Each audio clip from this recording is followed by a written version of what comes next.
जय माता दी दोस्तों। 22 सितंबर 2025 से शुरू हो रहा है शारदीय नवरात्रि। भक्ति, तपस्या और शक्ति का महापर्व। नवरात्रि के 9 दिनों में माँ दुर्गा के 9 रूपों की पूजा होती है।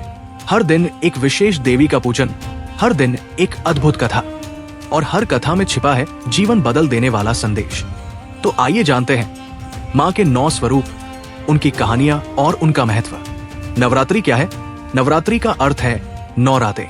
इन 9 दिनों में भक्त माँ दुर्गा की पूजा करते हैं, व्रत रखते हैं और अपने अंदर की नकारात्मक ऊर्जा को मिटाकर सकारात्मक शक्ति को जगाते हैं। मान्यता है कि इन्हीं दिनों माँ दुर्गा ने महिषासुर राक्षस का वध किया और धर्म की रक्षा की।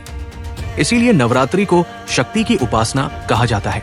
तो मित्रों, माँ के 9 रूप और कथाएं शुरू करते हैं। शैलपुत्री, पहला दिन।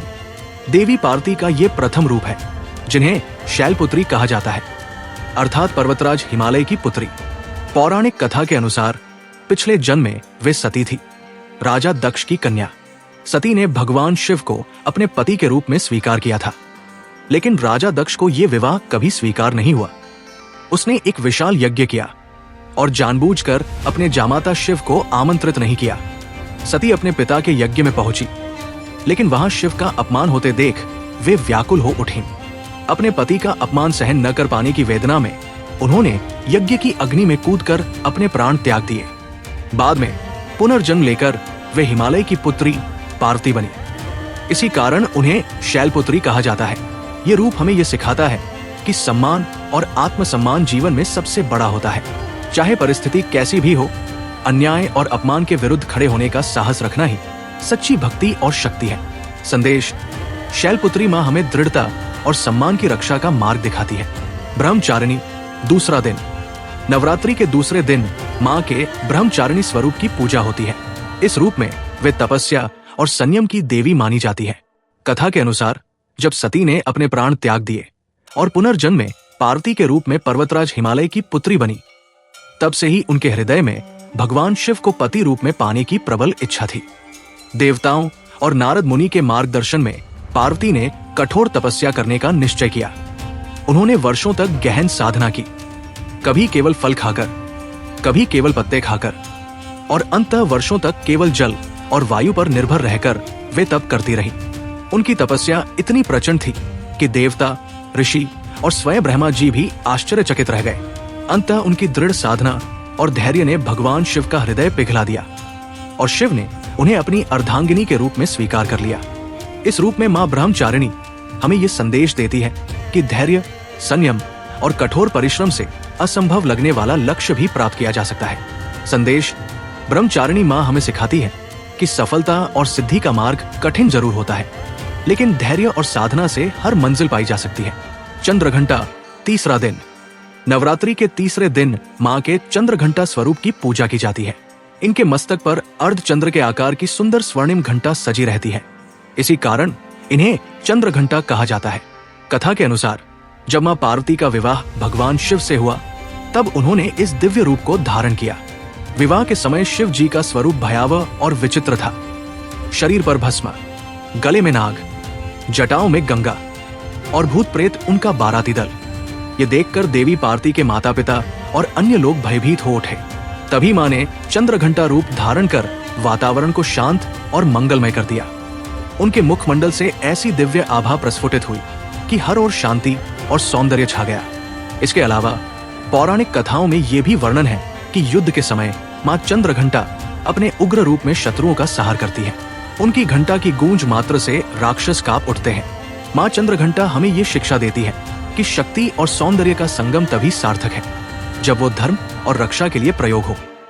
संदेश: मां चंद्रघंटा हमें सिखाती है कि साहस और शांति दोनों का संतुलन जीवन में आवश्यक है। जब अन्याय बढ़े तो शांत और कोमल रूप भी उग्र हो सकता है। कूष्मांडा, चौथा दिन। छोटी कथा। नवरात्रि के चौथे दिन मां के कूष्मांडा स्वरूप की पूजा की जाती है। इनका नाम 2 शब्दों से मिलकर बना है। कु, थोड़ा, उष्मा, ऊर्जा और अंड, ब्रह्मांड, अर्थात थोड़ी सी मुस्कान से ब्रह्मांड की रचना करने वाली देवी। पौराणिक कथा के अनुसार जब सृष्टि का अस्तित्व ही नहीं था और हर जगह अंधकार छाया हुआ था, तब मां कूष्मांडा ने अपनी दिव्य मुस्कान से ब्रह्मांड की रचना की। वही सृष्टि की आदि शक्ति मानी जाती है। देवी कूष्मांडा को अष्टभुजा देवी भी कहा जाता है, क्योंकि इनके 8 हाथों में विभिन्न अस्त्र शस्त्र और जपमाला सिद्धि के प्रतीक हैं। वे सिंह की सवारी करती हैं और उनकी उपस्थिति से चारों ओर प्रकाश और ऊर्जा का संचार होता है। कहा जाता है कि एक बार जब देवताओं और असुरों के बीच लंबा युद्ध चल रहा था, तब चारों ओर नकारात्मकता और भय का माहौल बन गया। ऐसे समय मां कूष्मांडा ने अपनी मुस्कान और तेज से संपूर्ण वातावरण को प्रकाशित कर दिया, जिससे देवताओं में फिर से शक्ति का संचार हुआ। मां कूष्मांडा हमें ये शिक्षा देती है कि सकारात्मक मुस्कान और ऊर्जा से ही अंधकार मिटता है और जीवन में नई सृष्टि संभव होती है। संदेश: मां कूष्मांडा से प्रेरणा लेकर हमें हमेशा सकारात्मक रहना चाहिए। छोटी सी मुस्कान और आशावादी दृष्टिकोण भी हमारे और दूसरों के जीवन में नया उजाला भर सकता है। स्कंद माता 5वां दिन। कथा: नवरात्रि के 5वें दिन मां के स्कंद माता स्वरूप की पूजा होती है। इन्हें ये नाम इसलिए मिला क्योंकि ये भगवान कार्तिकेय स्कंद की माता है। पौराणिक कथा के अनुसार जब देवताओं और असुरों के बीच भीषण युद्ध हुआ, तब असुरों का राजा तारकासुर अत्याचार करने लगा। उसे केवल भगवान शिव के पुत्र से ही मारा जा सकता था। इसी कारण मां पार्वती ने पुत्र रूप में कार्तिकेय स्कंद को जन्म दिया। मां स्कंद माता अपने गोद में छोटे कार्तिकेय को लिए सिंह पर सवार होती है। उनके 4 हाथ होते हैं, 2 हाथों में कमल और 1 हाथ से आशीर्वाद देती है, जबकि चौथे हाथ में अपने पुत्र स्कंद को थामे रहती है। एक छोटी कथा भी प्रसिद्ध है। कहा जाता है कि जब कार्तिकेय बड़े होकर देवसेना का नेतृत्व करने लगे, तब मां स्कंद माता ने हमेशा अपने पुत्र के साथ खड़ी रहकर उसे शक्ति और साहस दिया। उनके आशीर्वाद से ही कार्तिकेय ने तारकासुर का वध कर देवताओं को विजय दिलाई। मां स्कंद माता हमें ये शिक्षा देती है कि ममता और करुणा ही सबसे बड़ी शक्ति है। मां का आशीर्वाद हर संकट को पार करने की ताकत देता है। संदेश: मां स्कंद माता से प्रेरणा लेकर हमें करुणा, निस्वार्थ प्रेम और सहानुभूति का भाव अपने जीवन में अपनाना चाहिए। जब हम दूसरों की रक्षा और भलाई के लिए खड़े होते हैं, तभी हम सच्चे अर्थों में दिव्यता का अनुभव करते हैं। मां कात्यायनी। 6ठा दिन। कथा: छठे दिन की देवी का नाम है मां कात्यायनी। इन्हें युद्ध और शक्ति की देवी माना जाता है। पौराणिक कथा के अनुसार कात्य नामक महर्षि बड़े तपस्वी थे। उन्होंने वर्षों तक भगवान नारायण की आराधना की और वरदान मांगा कि उनकी पुत्री देवी दुर्गा के रूप में जन्म ले। उनकी तपस्या से प्रसन्न होकर देवी ने वचन दिया कि वे उनके यहाँ जन्म लेंगी। इसी कारण जब राक्षस महिषासुर के अत्याचार बढ़े और देवताओं ने देवी से रक्षा की प्रार्थना की, तब देवी ने ऋषि कात्यायन के घर जन्म लिया। इसी वजह से उनका नाम पड़ा कात्यायनी। मां कात्यायनी सिंह पर सवार होती है। उनके 4 हाथ होते हैं, एक में तलवार, दूसरे में कमल, तीसरा हाथ वरदान देने की मुद्रा में और चौथा हाथ अभय देने के लिए उठा होता है। एक प्रसिद्ध कथा ये भी है, जब महिषासुर ने पृथ्वी, स्वर्ग और पाताल तीनों लोकों में आतंक मचा दिया था, तब मां कात्यायनी ने ही उसका वध किया। महिषासुर का अंत कर उन्होंने धर्म की रक्षा की और देवताओं को विजय दिलाई। मां कात्यायनी हमें ये सिखाती है कि अन्याय और अधर्म के खिलाफ खड़ा होना ही सच्ची भक्ति है। केवल प्रार्थना नहीं, बल्कि साहस और कर्म भी जरूरी है। संदेश: मां कात्यायनी से प्रेरणा मिलती है कि हमें अपने जीवन में अन्याय, बुराई और भय के सामने झुकना नहीं चाहिए। साहस, शक्ति और दृढ़ता से हर समस्या को हराया जा सकता है। मां कालरात्रि। 7वां दिन।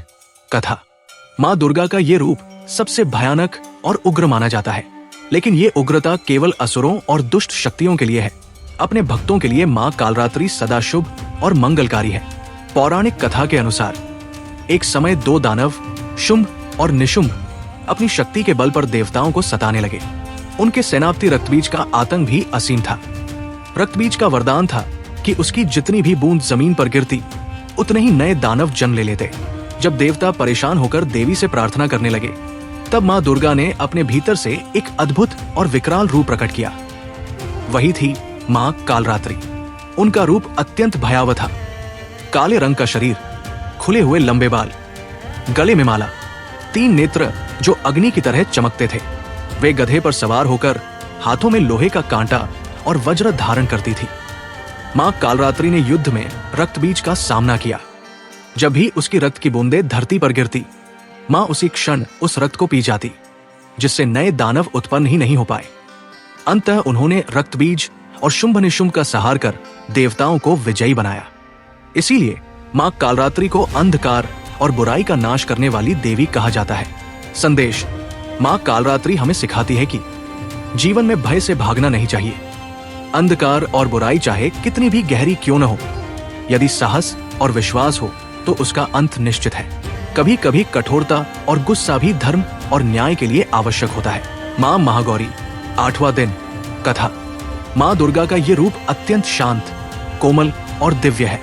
महागौरी का वर्ण हिम के समान उज्जवल और श्वेत है, इसलिए इन्हें महागौरी कहा जाता है। पौराणिक कथा: कहा जाता है कि जब माँ पार्वती ने भगवान शिव को पति रूप में पाने के लिए कठोर तपस्या की, तब उन्होंने वर्षों तक केवल फल फूल खाए, फिर केवल पत्तों पर जीवित रहीं और अंत में निराहार रहकर कठिन साधना की। इस कठोर तपस्या से उनका शरीर काला और दुर्बल हो गया। उनकी तपस्या से प्रसन्न होकर भगवान शिव ने उन्हें स्वीकार किया और गंगा जी ने उनके शरीर को स्नान कराया। गंगा के जल से स्नान करने पर उनका शरीर पुनः गौर वर्ण, दूध के समान श्वेत और चमकदार हो गया। तभी से वे महागौरी कहलाई। स्वरूप और वाहन: उनका रूप अत्यंत शांत और सौम्य है। वे सफेद वस्त्र धारण करती है। उनके 4 हाथ है। ओ एक हाथ में त्रिशूल, ओ दूसरे में डमरू, ओ और 2 हाथ वर वह अभय मुद्रा में रहते हैं। वे सफेद बैल नंदी पर सवार होती है। महत्व और संदेश: माँ महागौरी की पूजा से जीवन के सारे पाप धुल जाते हैं। वे शांति, पवित्रता और सौभाग्य की प्रतीक है। भक्तों को मानसिक शांति, वैवाहिक सुख और मोक्ष का आशीर्वाद देती है। माँ महागौरी हमें सिखाती है कि जीवन में चाहे कितनी भी कठिन तपस्या क्यों न करनी पड़े, धैर्य और श्रद्धा से किया गया प्रयास अवश्य फल देता है। माँ सिद्धिदात्री, 9वां दिन। कथा: माँ दुर्गा का ये अंतिम रूप है, जिसे सिद्धिदात्री कहते हैं। सिद्धि का अर्थ है अद्भुत शक्तियां और दात्री का अर्थ है देने वाली, अर्थात माँ सिद्धिदात्री वे हैं जो अपने भक्तों और देवताओं को अलौकिक शक्तियां प्रदान करती है। पौराणिक कथा: शिव पुराण में वर्णन आता है कि जब सृष्टि का आरंभ हुआ, तब भगवान शिव ने सृष्टि की पूर्णता के लिए देवी शक्ति का आह्वान किया। उसी समय देवी ने सिद्धिदात्री रूप में प्रकट होकर शिव को 8 सिद्धियां और कई अन्य शक्तियां प्रदान की। कहा जाता है कि इन्हीं सिद्धियों को प्राप्त कर शिव अर्धनारीश्वर रूप में प्रकट हुए, अर्थात आधा पुरुष और आधा स्त्री। इसीलिए माँ सिद्धिदात्री को ब्रह्मांड की पूर्णता और संतुलन की देवी माना जाता है। स्वरूप और वाहन: माँ सिद्धिदात्री का रूप अत्यंत दिव्य और सौम्य है। इनके 4 हाथ हैं। ओ एक हाथ में चक्र, ओ दूसरे में गदा, ओ तीसरे में शंख, ओ और चौथे में कमल पुष्प। वे सिंह पर सवार होती है या कमल पर विराजमान रहती है। महत्व और संदेश: माँ सिद्धिदात्री भक्तों को 8 सिद्धियां और 9 निधियां प्रदान करती है। उनकी कृपा से असंभव भी संभव हो जाता है। वे भक्तों के भय को दूर कर आध्यात्मिक उन्नति और मोक्ष प्रदान करती है। माँ सिद्धिदात्री हमें सिखाती है कि जब इंसान अहंकार त्याग कर पूर्ण श्रद्धा और भक्ति से माँ का आह्वान करता है, तो उसे जीवन की हर सफलता और शांति प्राप्त होती है। इस तरह नवरात्रि के 9 दिनों में माँ दुर्गा के 9 रूपों की पूजा कर भक्त न सिर्फ भौतिक सुख बल्कि आध्यात्मिक उन्नति और मोक्ष का भी मार्ग पा लेते हैं। नवरात्रि पूजा विधि और महत्व: नवरात्रि में सबसे पहले कलश स्थापना होती है। पूरे 9 दिन तक अखंड ज्योति जलाई जाती है। भक्त व्रत रखते हैं, दुर्गा सप्तशती का पाठ करते हैं और नवमी के दिन कन्या पूजन करते हैं। मान्यता है कि इससे माँ दुर्गा प्रसन्न होकर घर में सुख समृद्धि का वास करती है। दोस्तों, नवरात्रि सिर्फ पूजा पाठ का त्योहार नहीं है, बल्कि ये हमें सिखाता है साहस, तपस्या, करुणा और धर्म के मार्ग पर चलना ही असली जीवन है। आप इस बार नवरात्रि कैसे मनाने वाले हैं, हमें कमेंट में जरूर बताइए। अगर वीडियो पसंद आया हो तो इसे लाइक और शेयर करें और चैनल को सब्सक्राइब करना न भूलें। जय माता दी।